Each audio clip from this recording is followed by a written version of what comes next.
Good afternoon, everyone. Thank you so much for joining us today. Welcome to the Inland Wellness Information Network, or IWIN's first ever webinar presentation, COVID and the Community, Vaccines, Testing, and Equal Treatment for Patients.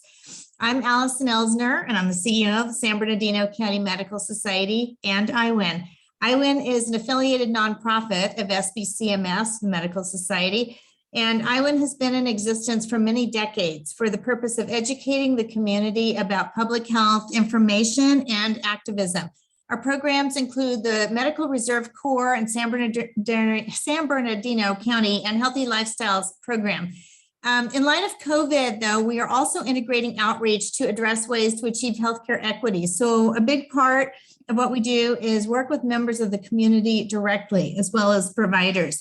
And when I say that this is the first IWIN webinar, as you know, we do many webinars through SBCMS, but specifically for IWIN, we are excited because this is our premiere.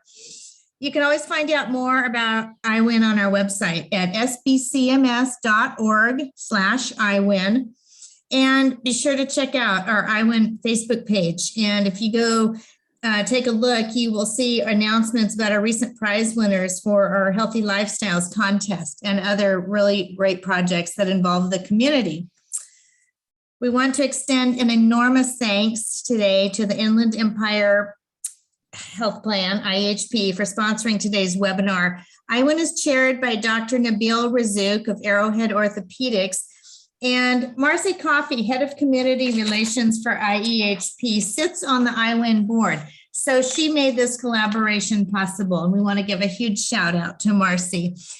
Thank you, IEHP, for your support, especially since IWIN's mission is so closely aligned with that of IEHP.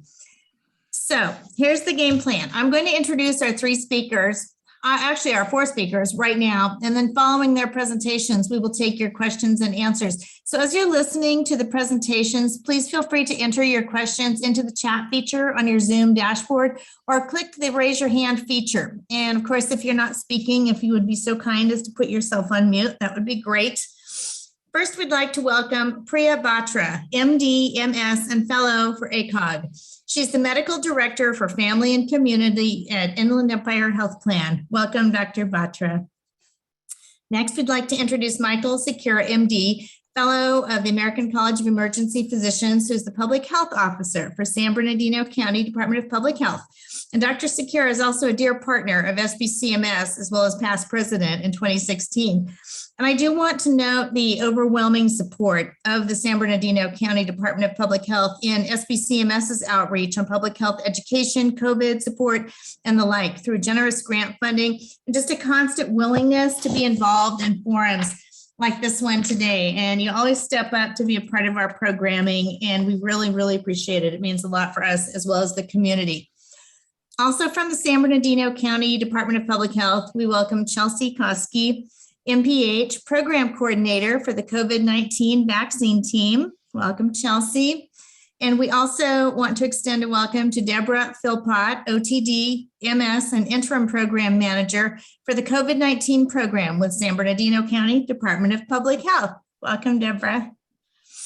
So we're going to go ahead and get started with Dr. Secura and the public health team, followed by Dr. Batra. Dr. Secura, we'll hand it over to you.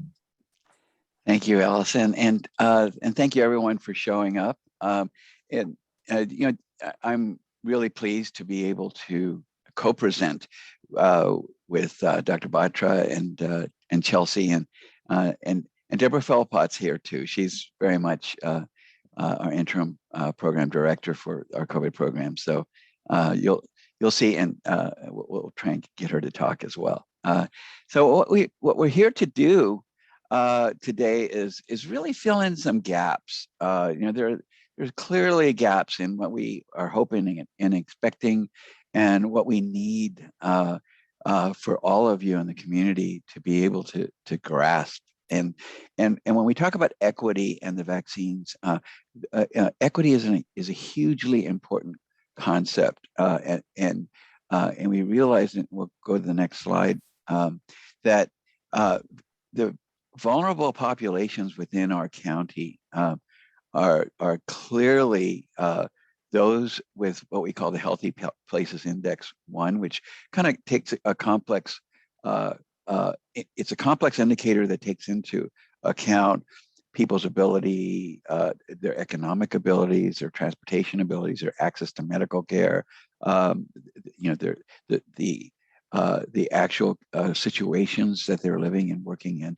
So the whole purpose, and we've found with all of public health, is that the people in what we call the quartile 1 or the Healthy Places Index, and are the most vulnerable populations to most of our diseases.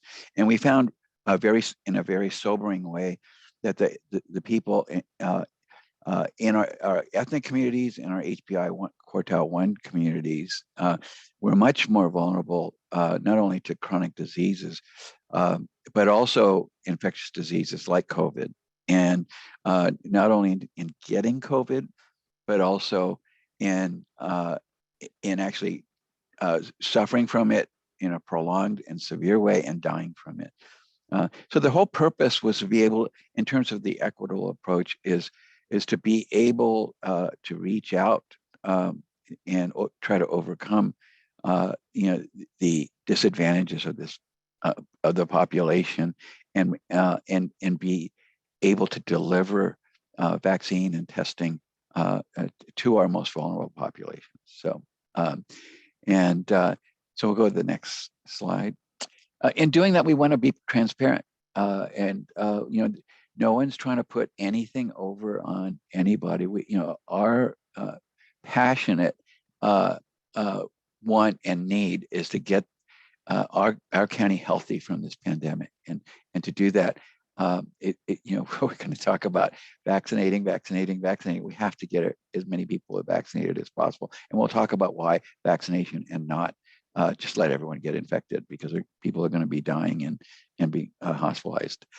This is a great slide that basically illustrates the red's big mountain is the number of cases of people who have not been vaccinated, the unvaccinated. This dark blue or purple curve is the number of cases of people who are vaccinated but not boosted. And this is the number of cases of the lowest, is that a dark green? I think it is, that are vaccinated and boosted. And you can see how many fewer cases, 4.6 times more likely if you're unvaccinated to get COVID. And this is actually just catching the disease. This is just the case becoming positive. It doesn't include this. There's a much more graphic slide to show the people who get hospitalized and die are up to 12 to 15 times more likely to be hospitalized or died if you're unvaccinated. So it's critical that we try and get people vaccinated as much as possible. And hopefully we'll be able to show you how safe it is and how easy it is and how many millions of people have already been vaccinated with minimal side effects. So currently we're kind of stuck. We'd like to be a lot better than 57.5% of our county that's fully vaccinated and boosted. But this is one of the reasons for the seminar, is to reach out and see if we could answer any questions and relieve any reservations or hesitancy about getting vaccinated, because the consequences of not being vaccinated are not acceptable, at least to us. Reaching out to you. So next slide, Chelsea. So I want to talk about one of the reasons for that. A lot of people have already got COVID or been vaccinated. So one of the big reasons why we need to continue our vigilance and to continue to get boosting of our vaccinations is that this virus tends to mutate. It mutates very rapidly. 40% of the variants that we see are we've identified in the lower Healthy Places Index group and in our ethnic groups. And and currently the Omicron, it's not just Omicron anymore. It's the latest variant. But Omicron came over and in the last month has basically taken over, and infected a vast number of our population. But Omicron is continuing. There are currently 35 different subvariants of Omicron, and 50% of them now are the Omicron B.2.112, 12.1, 2.12.1. So just think of 12.1. So it's up to 50% already, as opposed to the original Omicron. So this virus continues to mutate, and the new variants are more and more infectious, not necessarily more and more deadly, thank goodness. But that's what's happening. But even though it's not more deadly, the problem is, an infection here in the most immunosuppressed or unvaccinated people can really cause severe, prolonged illness and even still death. So we're still seeing people dying from this. Next slide. This is just a curve of where we've been. It started in our first wave was in on the far left in July of 2021. This is the big wave that we had in late December and early January of 2021, when so many people were dying, and we had our hospitals completely full. And then this is the Delta wave in July of this year, and you can see how Omicron has taken over in 2022. Currently, it's back down, but we're actually starting to rise again in terms of cases, but not hospitalizations. So it's that rise again that we're getting up to 10 cases per 100,000 now, and that's what we're trying to stop. The rises will probably continue, but as we evolve, we hope we've got this tamed in terms of hospitalizations and deaths, and the way we have it tamed is by vaccination and boost. Next slide, and I'm going to now turn it over to the whole concept of vaccine equity to Chelsea. Hi, thank you, Dr. Sakura, and good afternoon, everyone. So just a brief overview of vaccine equity here. Vaccine equity is when everyone has equal access to COVID-19 vaccination. There are many social, geographic, political, economic, and environmental factors that contribute to challenges affecting vaccine access and acceptance. And often they are affecting racial and ethnic minority groups.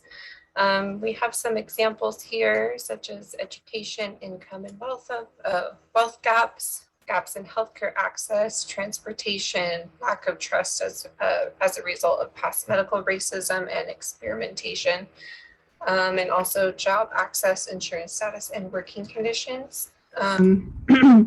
Because of these challenges, African American and Hispanic and Latino people are less likely to be vaccinated against COVID-19 than other people in racial ethnic minority groups and non-Hispanic white people.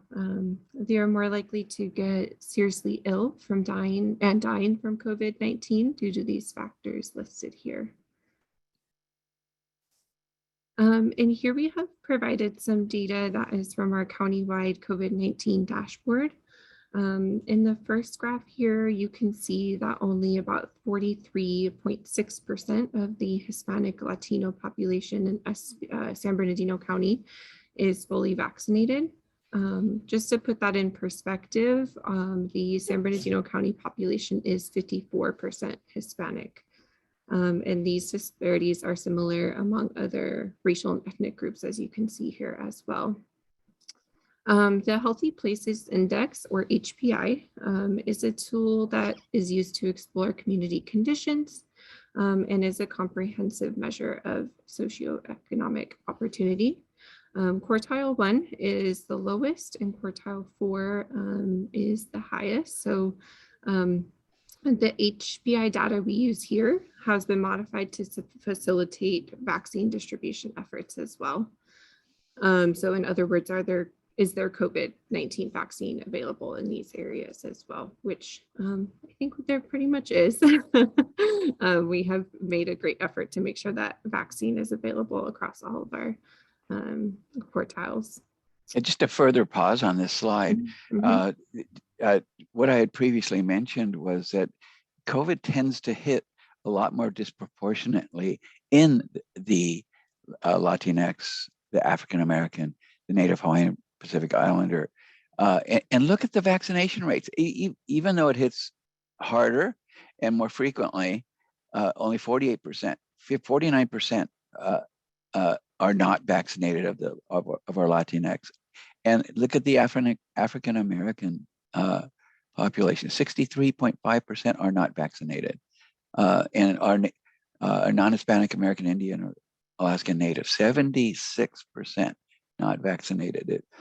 We really need to do better there, and that's why we're reaching out. Thank you, Dr. Sakura. And on the right here, you can see another graph that just breaks it down by our HPI zones. And of the 1 million residents living in quartile 1, only 52% are fully vaccinated. And then as you see, quartile 2, 3, and 4, it kind of goes up from there. So definitely, we're focusing on these areas the most to promote vaccination as much as possible. And just to change paths a little bit, we would like to just review what COVID-19 vaccines are currently available. So there are 3 vaccines authorized for use. Pfizer is available for those 5 years and older and is given in a 2-dose primary series. Moderna is available for those 18 and older and is also administered in a 2-dose primary series. Johnson & Johnson Janssen is available for those 18 years and older and administered as 1 shot. Currently, Janssen has limited availability and mRNA vaccines are preferred. So Pfizer and Moderna is preferred over the Janssen vaccine. And then there are also additional doses available for immunocompromised groups. So the CDC recommends a 3rd dose for certain people who are immunocompromised. These groups are eligible at least 28 days after completing their primary series. And you can see here, we have them listed. So for example, people who have had an organ transplant, received stem cell transplant within the last 2 years, they are eligible for a 3rd dose of the COVID-19 vaccine to ensure they have the best protection. We also have vaccine boosters available. So for the general public, a booster dose is recommended for everyone 12 years and older. And at least 5 months after receiving the Pfizer or Moderna primary series. As of this morning, the FDA did authorize a booster dose for those who are 5 to 11. So we are awaiting some guidance from CDC on that, but those who are 5 through 11 will be eligible as well. We also have doses for those who are immunocompromised, as I mentioned. However, they should receive a total of 4 doses, so their primary series, an additional dose, and a booster dose. And then also those who received Johnson & Johnson should get a booster as well. And we have the latest vaccine booster update. So for those who are 12 years and older, it is strongly recommended to receive a booster when eligible. For those who are 50 and older, people residing in long-term care facilities, people with underlying medical conditions who are in increased risk of social inequities, and individuals at increased risk of exposure at their workplace or at their residence. And as of March 30th, the CDC also recommends a 2nd booster 4 months after the 1st booster. So this is only for certain populations. It's not yet for those who are 12 and older, but specifically for those who are 50 and older who received Pfizer or Moderna. Those who are moderately to severely compromised who are 12 and older can get a 4th booster, or I'm sorry, a 2nd booster, 4th dose, and all individuals who received Johnson & Johnson. Okay, and I'm going to hand it back over to Dr. Sakir to review how the vaccines work. Yeah. So how do these work, and is it safe or not? So I think it's important for you to know how simple these work in working with our immune system, to show that it's it's a very safe mechanism. The two Pfizer and Moderna vaccines are called the messenger RNA, and what the messenger RNA is just the small little sequence of molecules that basically tell the cell how to produce this one little protein called the spike protein. So they found by taking the DNA of the virus, you just lay out the RNA on top of it, and it creates the piece of RNA, and then they coat it with this lining called liposomes, and put it into the shot. When they give you the shot, it actually goes into the muscle cells of your deltoid, and actually tells those muscle cells how to produce spike protein, and that's it. Within 18 hours, that piece of messenger RNA is destroyed. It's no longer there.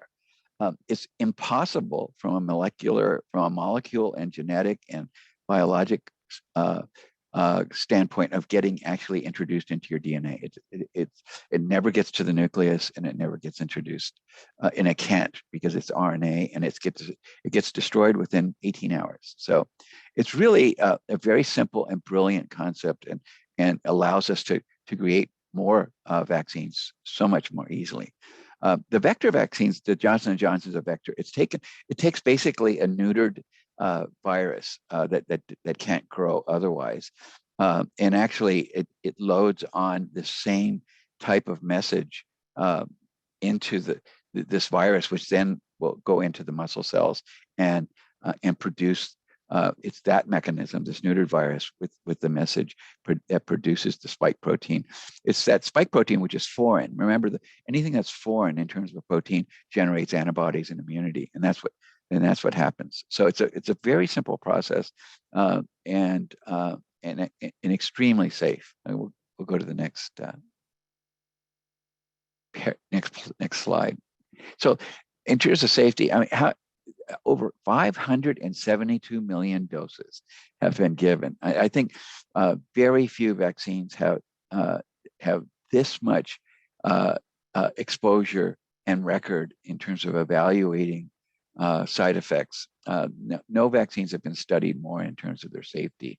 The vaccines were evaluated in tens of thousands of participants prior to being released, and then 572 million and counting today.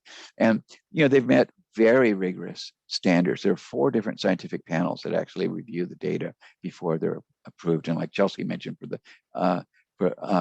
5 to 12 boost, that's gone to the first of 4 scientific panels that actually will review the efficacy. So there's extreme care in monitoring safety in these vaccines, and the available vaccines will continue to undergo the most intensive safety monitoring.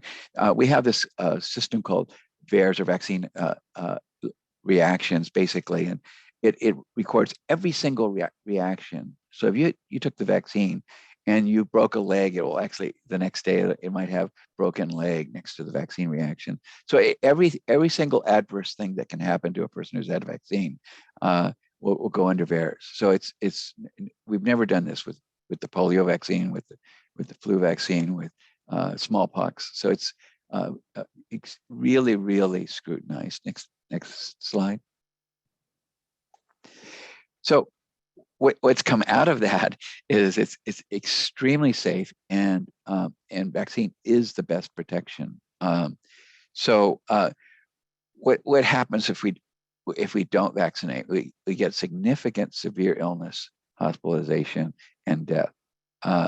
And let's talk a little bit about immunity from past infection. One of the reasons we have such a low hospitalization and deaths right now is we do have a pretty good amount of community immunity, and you get some of that from an infection, from a COVID infection. So there's the natural inclination. I'm going to talk about this, and we'll talk about this in the myths too. But why don't you just let me catch it, and I don't need a vaccine then, because it'll give me immunity. But the problem is that the immunity that you get from past infection is so unpredictable. We've seen people who have it and we'll then be exposed to huge amounts, inoculums of virus, and do fine. But the problem is it wanes after about 3 months, and some people will wane after a month. Some people will wane after 2 months, and other people it will wane after 6 months. So we can't predict it. And when we're talking about lives, general public lives, millions of lives, we can't count on that. And the other thing is, if you are immunized and boosted, and then you catch it, it produces a super immunity that really protects our population. So there's no reason not to get the vaccine. So I think I'm going to turn it back over to Chelsea.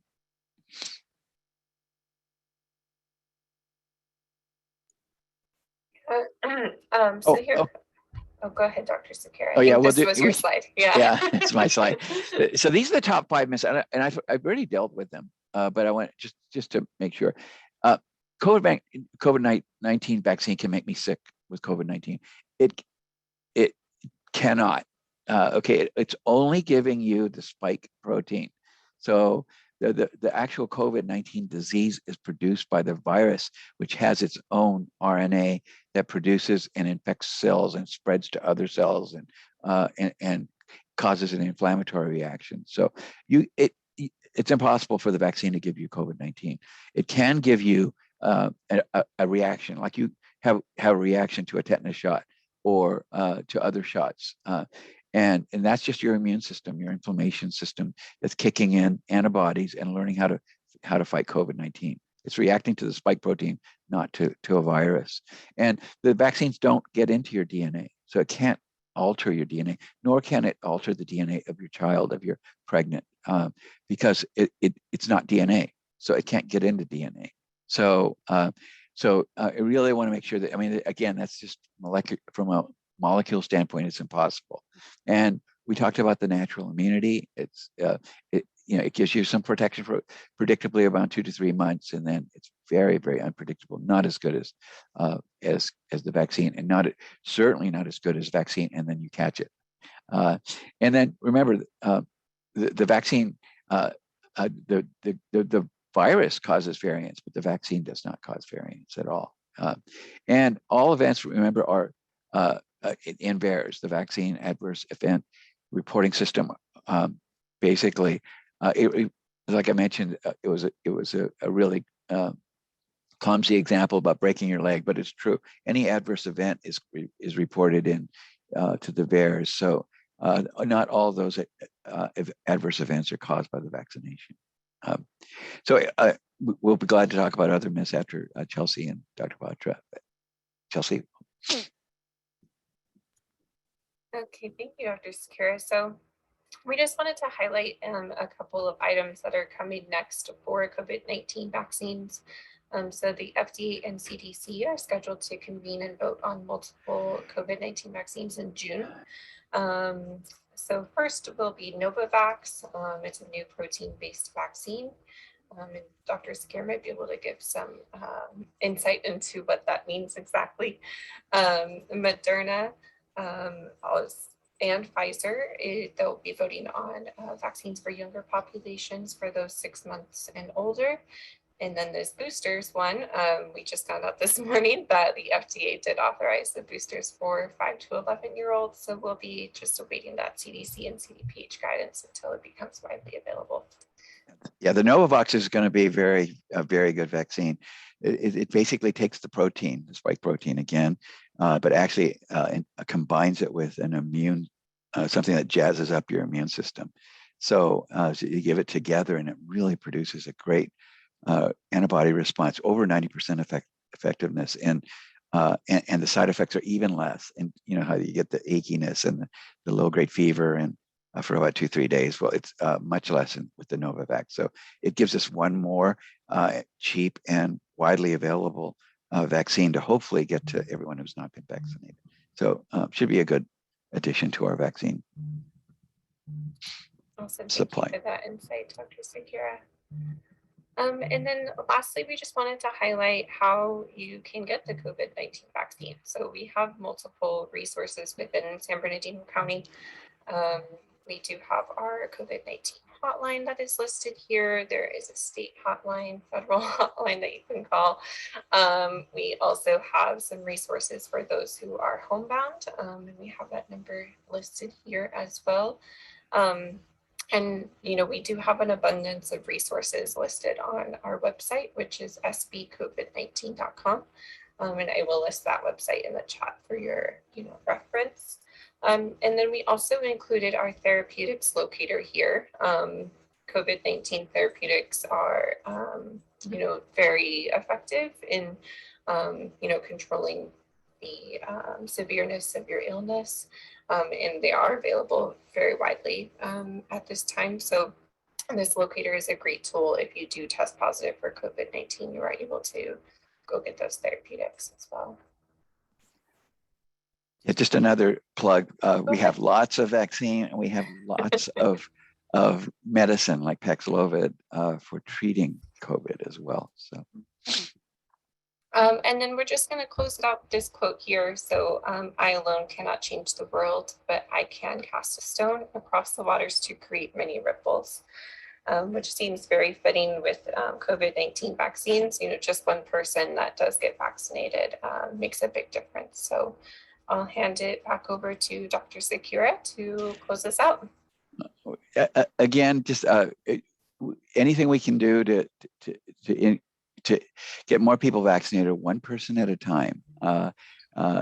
Give us a call. Call our COVID-19 hotline, and we'll get you either we'll get the vaccine to you if you're homebound, or we'll get you to a place to vaccinate. And it's so easy, and it's very available. And we have the therapeutics as well. So we will conquer this. But we will do this together, and we want to do this together with you. So it's my pleasure now to introduce Dr. Priya Batra. She's a very important senior medical director with Inland Empire Health Plan, and she's the senior medical director for Family and Community Affairs. So, Dr. Batra.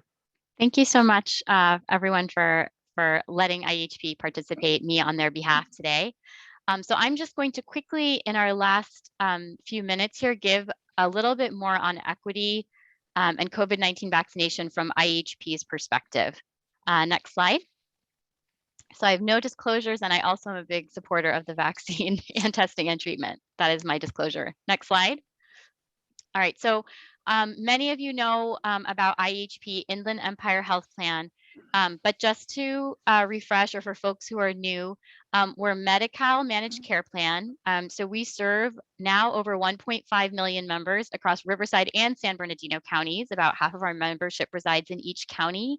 And you know, we offer full Medi-Cal benefits to folks who qualify by income or other conditions. And then we also have 30,000 or so members who are eligible for Medicare by virtue of age or other conditions, and also Medi-Cal. So often individuals with low income or who may qualify for other clinical reasons, like pregnancy is another example. Next slide. And so I know we already talked about health equity, but again, I just want to reiterate that it's really, you know, equity has been an issue before COVID. COVID really showed us where those gaps are.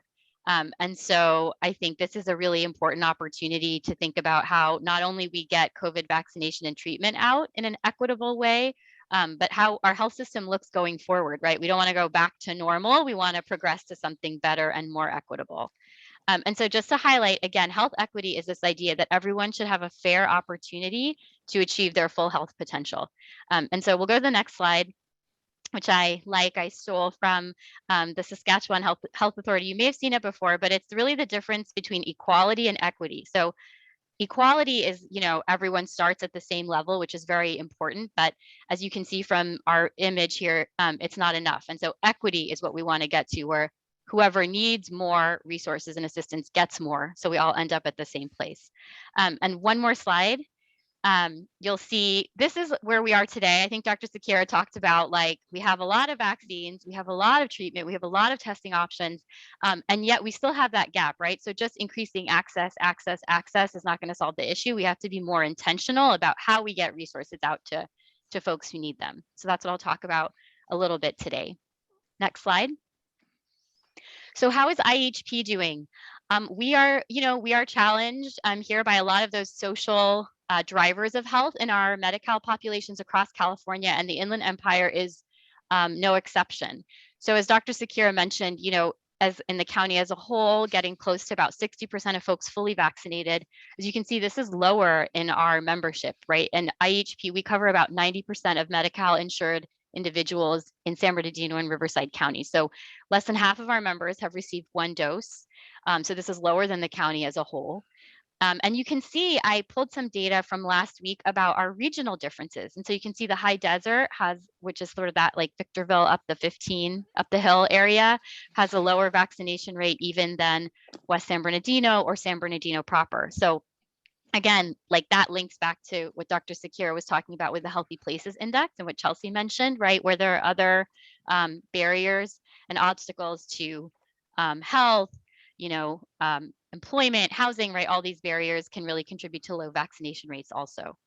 And then also our vaccination rate among our membership by racial and ethnic breakdown really does mirror what was presented for San Bernardino County. So we have the lowest rates in members who identify as Black or African American, members who identify as American Indian, Alaska Native. So those same gaps are seen in our membership as well.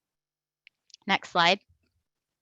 And then I just wanted to highlight certain populations of members who are really being even further left behind potentially for a variety of reasons in terms of equity and vaccine access. So our members aged 5 to 11 years, we find currently that less than 20% have received at least 1 vaccine dose. I think that, children have sort of been delayed in terms of research and studies being released about vaccine safety and efficacy, though there has been no difference in those studies as compared to adults.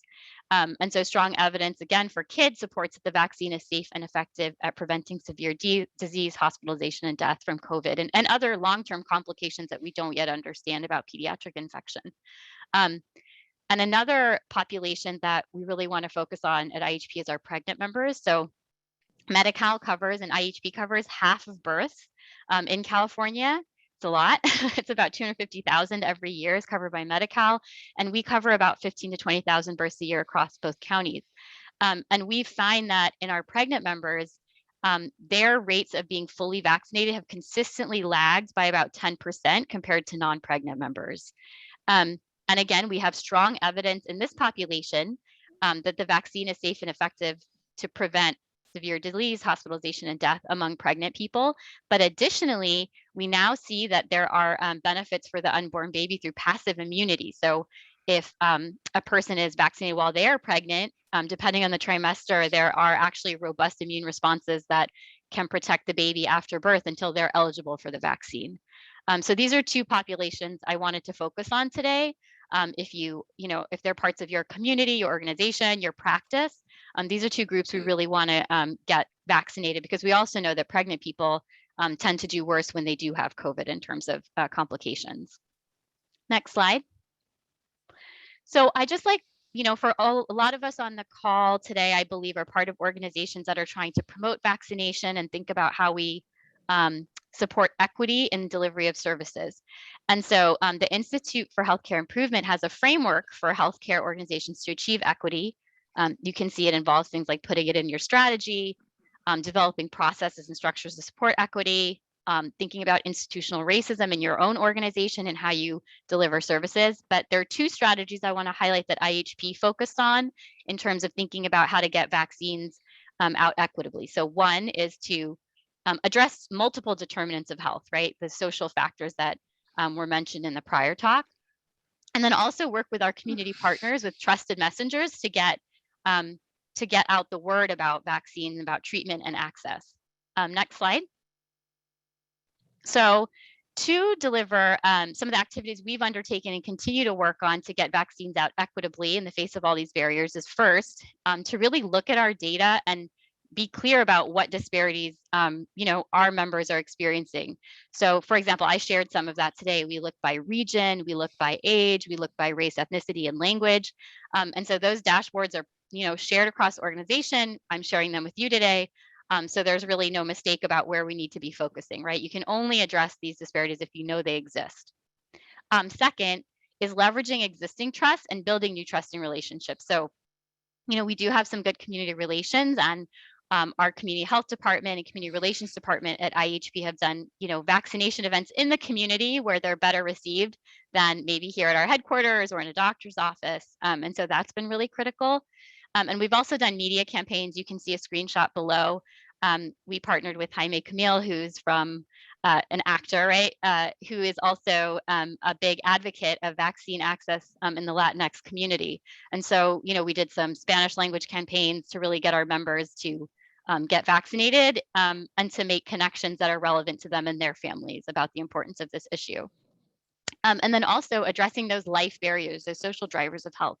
So if you remember, just putting all those extra apples on the tree doesn't mean you can reach them, right? So what else do we need to do to get folks to access vaccines? So we offered member incentives, financial incentives for members to get vaccinated, recognizing that their time is valuable and they may need those resources to get the vaccine.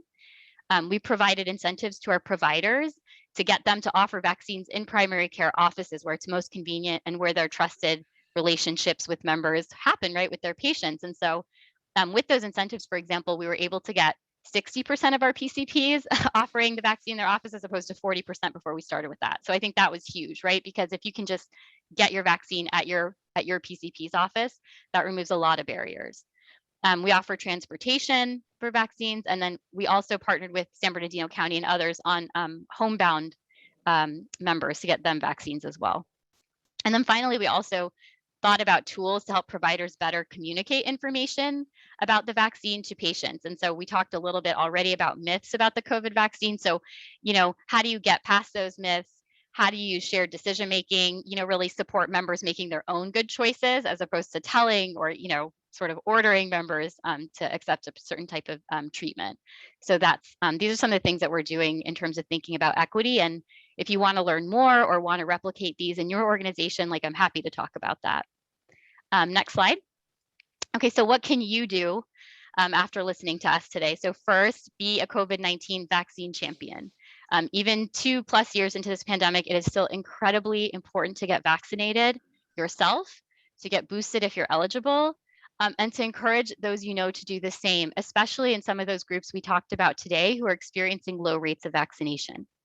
And then second, in this era, something new, I think, is to be prepared if treatment for COVID-19 is needed.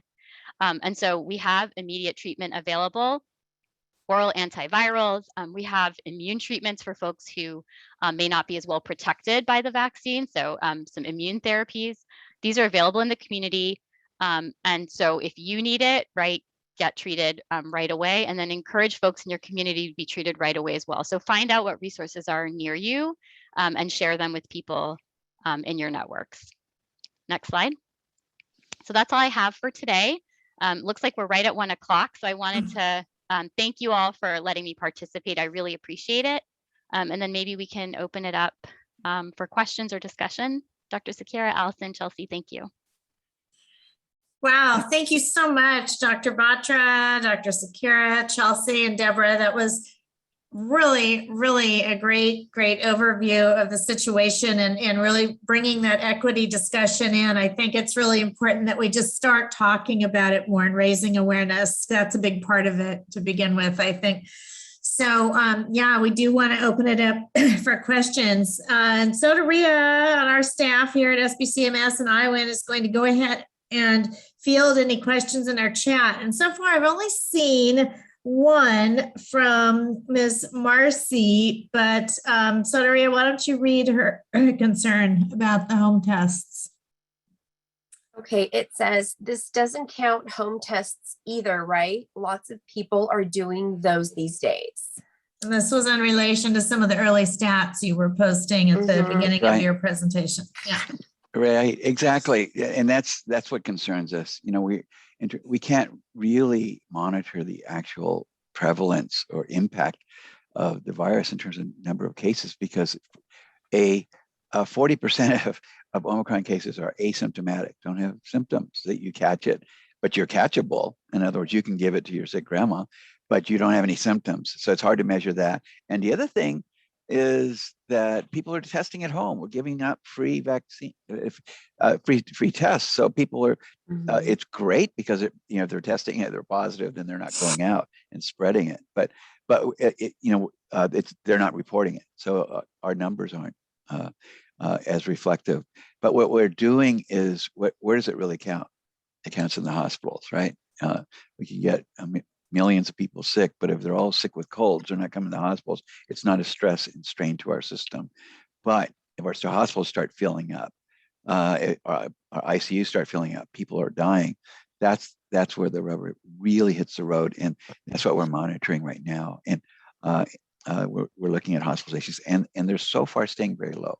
So that's good. And the other thing is we are monitoring and wastewater, the sewage, what's called wastewater surveillance.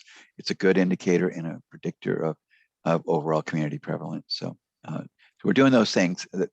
That's our job. We're continuing to watch out for you. And but the overall test positivity in terms of number of positive cases is not a good reflection anymore. So. Great. And then we want to see if we can get a few more questions here, but this was sort of asked and answered here in the questions, but Kristen Campos is asking about posting the vaccine events on the IEHP website. So normally at DPH, you guys have a wonderful section of your website where you do list all of the ways to get vaccinated. And if you, I don't know, are you still listing where you, are there public vaccination events still going on, or is this, how's that working? Deborah? Hi, everyone. Thank you.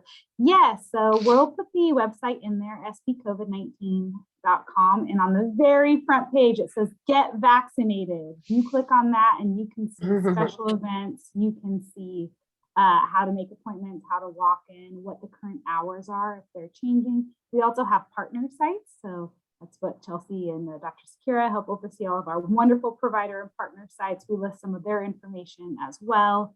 And it's very easy and accessible. And we tried to make it as few clicks as possible for you to get the information. But yes, we do. You can also request a team. We have that available as well. And that is a different link, which we'll put in the chat, for our mobile teams, where we continue to partner with individuals requesting teams, whether for events. We've been to fairs, we've been to giant derbies, you name it. We have been out there doing it. Rodeos, we did a rodeo. That's awesome. So I wanted to bring this up to the Medical Society and to Dr. Batra for IEHP. Is we are on the verge of getting a vaccine for the less than 1 year to 4 year range. And right now you can go to almost any pharmacy and get a vaccine. They're not going to be doing your kids. Pharmacies don't want to do babies. So, so Dr. Batra, maybe you can address that. Yeah, too. That's a great, yeah, I'm interested to see what the Medical Society has as well. So yeah, that is a huge barrier. And like for any pop-up we do, right, when we see little ones, like that's always a challenge to get the vaccine done that way.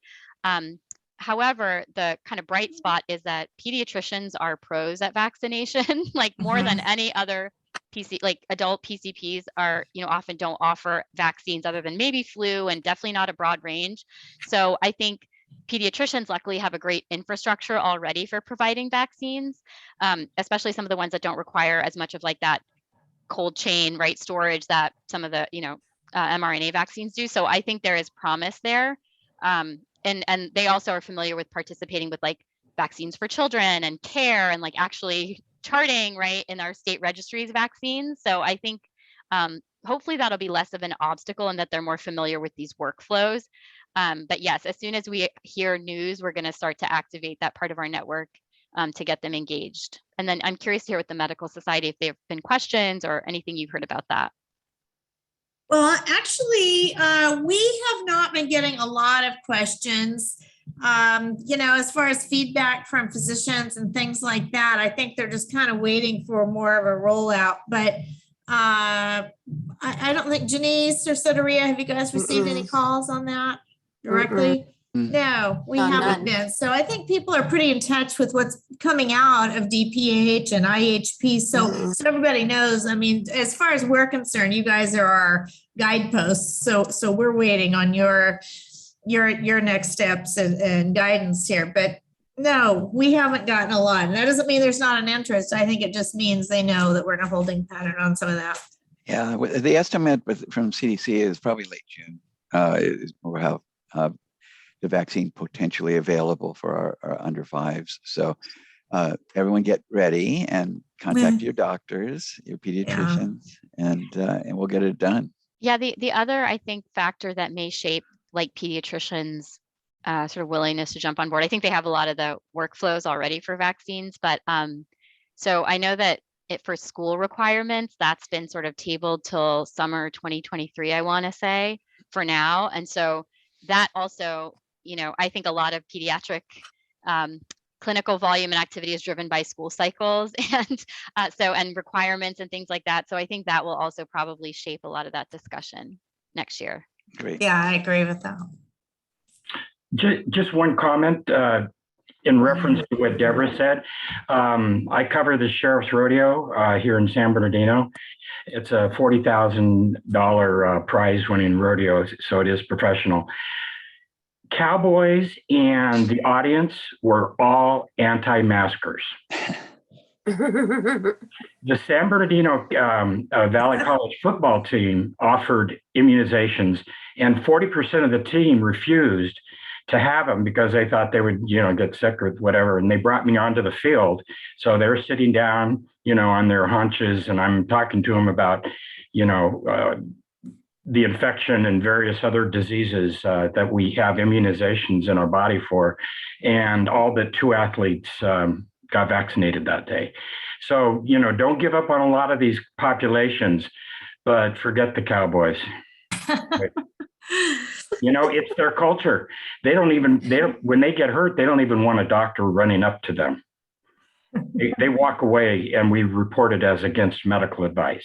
That's like tough. That's really great insight on 2 very specific populations, but I think there's a lot to be learned. I think another sort of thing that has gotten lost, this was bigger when we started with masking and this is honestly why I still, mask more than I would for my risk, is who else is in your life that could potentially become really ill with COVID. I think that's a huge selling point. Like, I have a niece who's 17 months old. I have, an elderly relative on hospice. I'm a caretaker for my parents, right? I think that can also sometimes maybe help with those Cowboys or potentially.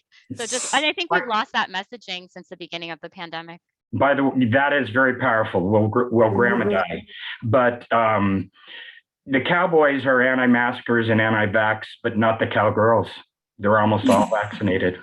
Tell me, Caregivers, probably caregivers. There's a question in the chat. I see Curly is on from Riverside Public Health. Hello. So there's a question about where to go for treatment, I guess. Like that can be challenging. So I guess from our public health partners across counties, are there good resources for treatment, Paxlovid and others? Yeah. And Chelsea, I'll let you, I have something to say about that, but Chelsea's in charge of it. So. Yeah, we do have wide availability of our COVID-19 treatments. It has been a bit of a struggle to get some providers onboarded, but we, have tried to get as many as we can as possible. And then we also have Test to Treat as at our OptumServe sites. And we have ensured that, the COVID-19 treatments are spread across San Bernardino County and not just centralized in one space. So there is that availability. We do have excess because they are not being used as quickly as one would have thought. But the locators are probably the best tool to be able to find treatments in your area. We do have our SB COVID-19 therapeutics website. So I'll put that in the chat, and that includes all of the locators, test treat information, and some information just about the treatments as well. Yeah, and if you look at that therapeutics website, it will list pharmacies in your area and how many actual courses that they have. The whole key to therapeutics, though, is catching it early. We really need to catch them within 5 days of symptom onset. So their effectiveness rapidly wanes after that. And so it was really limited at first. We thought this was going to be a fire sale on, and everyone's going to snatch this up, but we've got a lot there. And I asked Chelsea and and Deborah said, what's our utilization? And I go like 20%. You know, we've got 80% left. So, and the reason that they're doing test to treat is that we want to minimize that time between the time you get the test and the positive test, because boom, Omicron will hit and it'll come and go that quickly. So, so if you're especially for our high risk patients or immunocompromised, we want you to as soon as you get the test that's positive, if you're susceptible, if you have immune issues, or all those immunocompromised conditions we listed, we want you to get on the Paxlovid right away. The beauty about the Paxlovid, especially the pill, is it doesn't work on the spike protein. It works on the neuraminidase, which is the RNA that makes the virus, how it replicates. So it's not going to develop resistance to this soon. So. In addition to patients, like you guys, you're talking about how patients can find therapeutics, and I understand your therapeutics locator is a great tool available to everyone, providers included, but are physicians' offices and providers utilizing do they know to use the therapeutics, or are you still working on that messaging as well? We're working on that messaging through the medical society. Okay. I'll say as a provider, I was telling when we were planning this, I told Dr. Sakira, like I prescribe, so you can use it in pregnancy, Paxlovid, that's a high risk category. And so I prescribed it, and I had found very few of my colleagues had actually done it. So it was a little bit of a adventure, but it worked. And so I think it's probably, I'd imagine, easier in larger health systems where you have pharmacy support and things like that. You want to be sure before sending someone to a CVS or Rite Aid that they're actually carrying the medication. So it'll probably take a little bit of workflow development in smaller offices, I imagine. And Marcy, so Marcy said, okay, so yeah, there's a lot of confusion. So an urgent care said they didn't need it because they're vaccinated. So, if you fall into a risk category, you certainly are still eligible. And then just to Dr. Sakira's earlier point, you can treat based on a rapid result. That's okay, because you don't want to wait 5 days for a PCR and then someone's out of the window. So because there's seems to be very little harm and good benefit, it's worth just treating quickly. Wow, that is interesting, Marcy. And I know some of the which must, it's been a disconnect driving you guys crazy, I'm sure, but some of the pharmacies, you'll prescribe it and people get there, and some of the pharmacies are out and that sort of thing. So I think they're getting to where they need to be, I assume. But we'll make sure, Dr. Sakira, that we post something rather prominently on SBCMS and do a little bit more aggressive outreach about this therapeutics locator, because I think it is important, like you say, not just so much for members of the public, but they're going to go to their physician. Their physicians have to know that this is essential and where they can find it. Yeah, and the other thing is that there's two things that complicated this. One, as of January 1st, non-physicians in this audience don't know, but physicians can't write prescriptions anymore.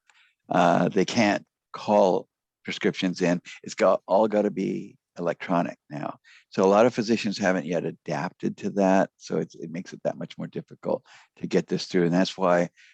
These pharmacies like CVS and Rite Aid and our Optum Serve type, they have a PA or a quick tele link to a physician who can then electronically prescribe. So it's just more hurdles. But we're still and Marcy, if you could give me the name of that urgent care, I'll be glad to impart a little education to them. Getting a call from the health officer is not good. At your urgent care. That's right. If that doesn't make them change their protocol, I don't know what will. Yeah. All right. Well, they're in Riverside County. Well, they would probably still respond. I see Curly's on the line. So Curly, you can take it. Yeah. Well, all right, everyone. It looks like, unfortunately, we're at the end of our session, and that was really outstanding. I'm so excited with today, and we want to just thank you all again so much, Dr. Sakira, Dr. Batra, Chelsea and Deborah. And we want to thank IEHP for such wonderful sponsorship of this, and then the ongoing support and sponsorship from Department of Public Health. So, and I also want to introduce real quickly Dr. Lane, Dr. Ken Lane, who asked a couple of great questions there. Dr. Lane's also on our IWIN board, along with Marcy Coffey, who was on with us today. So, listen, everyone, thank you so very much. We'll be doing more of these, and we really want to educate everyone, and we want to get the word out to the community directly, not, through providers is one aspect of it, but we want to talk to individuals and families in the community. So if you get a chance to encourage or share family members, friends, colleagues, please let them know about these, and go on to like our IWIN Facebook page so you can stay up to date on some of these things. And thank you, everyone. Have a lovely rest of your afternoon. And that was awesome seeing you all. Have a great week. Bye. Thank you.